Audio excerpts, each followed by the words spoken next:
बच्चों आप लोग फर्स्ट ए कंप्लीट कर चुके हो और फर्स्ट बी आप लोग को करने जा रहे हो। तो पहला क्वेश्चन है, देखिए निम्नांकित सारणियों में रिक्त स्थान की पूर्ति करनी है आपको, ठीक। और इसमें से विकल्प भी दिया गया है, एक विकल्प सही होगा। अब जैसे ये देखिए आप 4 5 पहली वाली लाइन देखिए 4 5 6 7 8, ठीक। दूसरी वाली लाइन देखिए, इसमें क्या है 23 24 25, फिर ये पूरा ब्लैंक है और ये 27 27। तो 4 के बाद 5 5 के बाद 6 6 के बाद 7 7 के बाद 8 आता है। तो इसी पैटर्न को हमें फॉलो करना है और यहाँ पर हमें लागू करना है। जैसे 23 के बाद 24 24 के बाद 25 25 के बाद क्या आएगा 26 आएगा, ठीक। 26 के बाद 27। तो यहाँ पर आंसर कौन सा सही हो जाएगा 26, तीसरा आंसर सही हो जाएगा। अब दूसरा क्वेश्चन देखो, उसी तरीके से इसमें है 9 8 7 6 5 9 8 7 6 5। ये क्या चल रहा है, रिवर्स हो रहा है ना, उल्टा चल रहा है कि 9 से पहले 8 आया, 8 से पहले 7 आया, फिर 6 आया, फिर 5 आया। अब इसी पैटर्न को यहाँ सेकंड वाले में फॉलो करो। 35 के पहले 34, 34 के पहले क्या आएगा 33 आएगा। तो ये हो जाएगा आंसर आपका 33, यहाँ पे आप फिल कर दोगे 33। अच्छा सेकंड, फिर आप दूसरा क्वेश्चन देखो क्या दिया गया है, 13 की अनुवर्ती प्राकृतिक संख्या बताना आपको। तो बेटा अनुवर्ती का मतलब क्या होता है, ठीक उसके बाद की। तो 13 की अनुवर्ती क्या होगी, 13 के बाद क्या आता है 14 आता है, तो इसका आंसर 14 हो जाएगा। अब आ गया दूसरा वाला क्वेश्चन, खा वाला देखिए, खा में क्या दिया गया है 27 की पूर्ववर्ती प्राकृतिक संख्या क्या है। 27 की पूर्ववर्ती, अब पूर्ववर्ती का मतलब क्या होता है, यानी कि पहले पूर्व में क्या आया। तो 27 के पहले कौन सा नंबर आता है 26 आता है, तो आपका आंसर क्या हो जाएगा 26, ठीक। अच्छा अभी देखिए ये मैंने यहाँ पे सॉल्व किया हुआ है। तो पहला क्वेश्चन का आंसर ये है और फिर दूसरा ये है, तीसरा ये है, चौथा। अच्छा चलिए उसका दूसरा फिर प्रश्न देखते हैं, छठवां। अच्छा ये वाला तो आप कर लोगे। 6 की अनुवर्ती प्राकृतिक संख्या, इसे भी अनुवर्ती पूछा गया है। तो 6 के बाद क्या आता है, 6 के बाद 7 आता है, तो इसकी अनुवर्ती संख्या क्या हो जाएगी 7 हो जाएगी, ठीक। अब क्वेश्चन नंबर घ में देखिए 15 की पूर्ववर्ती प्राकृतिक संख्या, यानी कि 15 से पहले क्या आता है 14 आता है। चलो ये तो आप समझ गए होगे, कर लोगे, ठीक। अब आते हैं कथनों में सत्य और असत्य छांटिए। पहला क्वेश्चन क्या है कि एक सबसे छोटी प्राकृतिक संख्या है, तो ये क्या होगी, ये सत्य होगी, ठीक। क्या होगी सत्य। एक जो है सबसे छोटी प्राकृतिक संख्या है तो क्या हो जाएगा सत्य, ठीक। और फिर क्या पूछा है कि संख्या रेखा पर निरूपित किसी प्राकृतिक संख्या की दाहिनी ओर की प्राकृतिक संख्या उससे छोटी होती है। अब बताओ बच्चों ये सही है कि गलत है, ये गलत है, ये असत्य हो जाएगा, ठीक। तीसरा देखिए 101 से बड़ी क्रमागत संख्याएं कौन कौन सी हैं, 102 हैं, 103 है, 104 है। तो ये सही होगा गलत होगा, ये सही होगा। 0 एक प्राकृतिक संख्या है, ये क्या है सही है या गलत है, ये गलत है। 0 एक प्राकृतिक संख्या नहीं है, ठीक। 23 एक प्राकृतिक संख्या है, ये सही होगा गलत होगा, ये सही है। प्राकृतिक संख्याओं में कोई संख्या सबसे बड़ी नहीं होती, ये सही है या गलत, ये भी सही है, ठीक। चलिए अब आइए अगले क्वेश्चन पर। अगला क्वेश्चन क्या दिया गया है 9 9 9 9, यानी कितनी बार 9 है 4 टाइम्स 9 है, ठीक। तो इनकी अनुवर्ती प्राकृतिक संख्या क्या होगी। तो अनुवर्ती प्राकृतिक संख्या मतलब क्या होगी, इसके पहले की, ठीक है। इसके पहले की संख्या कैसे निकालोगे, इसमें माइनस नहीं, अनुवर्ती प्राकृतिक संख्या मतलब प्लस एक, इसके बाद ही क्या होगी 999 है, तो इसके बाद ही संख्या क्या होगी। तो बच्चों इसमें क्या होगा कि जैसे 9 आप लोगों ने लिखा यहाँ पर 9 9 9 9 कितनी बार है?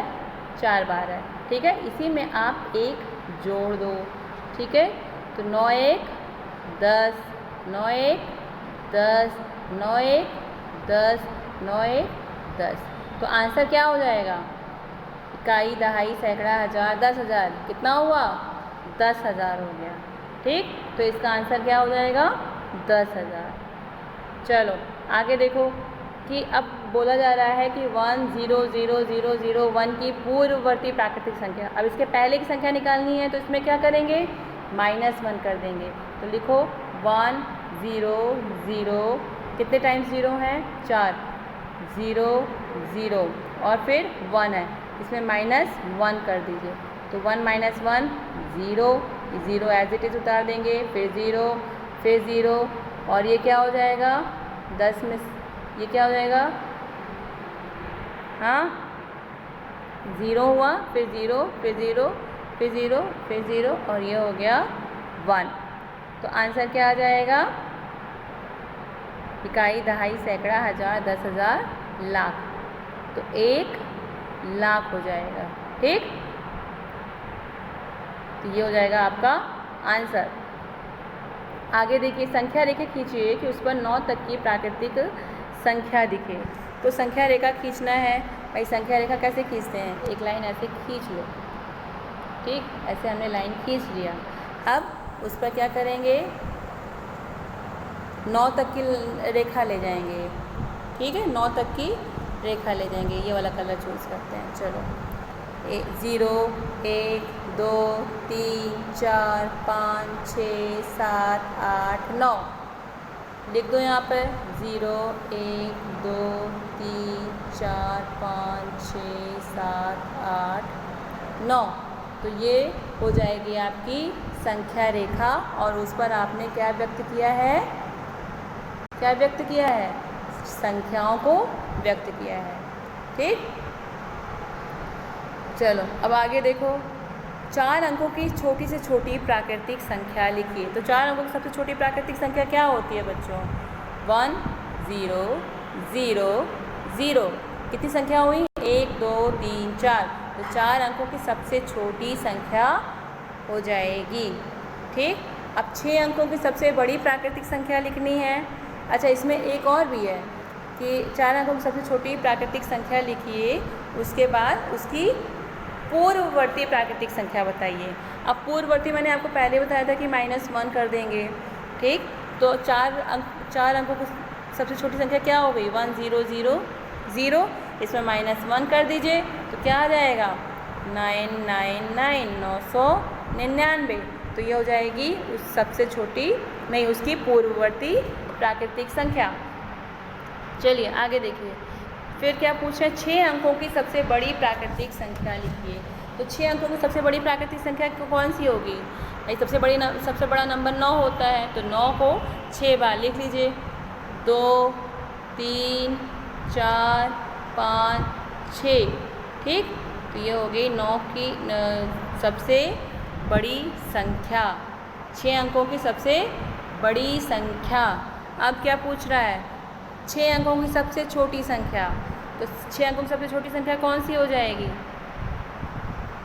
उसे फिर देखिए 1 0 0 3 हो गया, 4 5 6।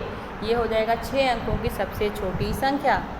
ठीक, सबसे बड़ी संख्या हो गई 9 वाली और सबसे छोटी संख्या हो गई 1 0 0 0 0। अब आइए सबसे छोटी पूर्ण संख्या बताइए। सबसे छोटी पूर्ण संख्या बच्चों होता है क्या? 0। सबसे छोटी पूर्ण संख्या क्या होता है? 0। ठीक, अगला क्वेश्चन क्या है कि संख्या रेखा पर इन संख्याओं को यानी कि 0 1 2 3 4 5 को निरूपित करना है, प्रदर्शित करना है। तो प्रदर्शित कर दीजिए। क्या करोगे आप? एक ऐसे लाइन खींचो और लाइन खींचने के बाद फिर इसमें नंबर फिल कर दो। कौन सा नंबर फिल करोगे? 0 से 5 तक। 0 1 2 3 4 5। ठीक, यहाँ पर लिख दो 0 1 2 3 4 5। ये हो जाएगा संख्या को संख्या रेखा पर निरूपित करना। ठीक, अब आगे क्वेश्चन क्या है, 3 क्रमागत पूर्ण संख्याओं में पहली और तीसरी का योगफल 28 है। अब देखिए 3 क्रमागत पूर्ण संख्या में कौन कौन सी हो सकती हैं। एक तो ये हो सकता है 13, 14 और 15। ठीक, 13, 14, 15 ये हमने 3 क्रमागत संख्याएं। क्रमागत संख्या मतलब क्या हुआ, एक के बाद एक आता जाए, क्रम से आता जाए। तो 13, 14, 15 ये होगी क्रमागत संख्याएं। अब हमें क्या करना है कि पहली मतलब ये वाला, पहली और तीसरी, इन दोनों को हमें जोड़ देना है। तो पहली और 13 हो गई और तीसरी नंबर कौन सा हो गया, 15 हो गया। इन दोनों को जोड़िए, जोड़ने पर क्या आएगा, 5, 3, 8 और 1, 1, 2, 28।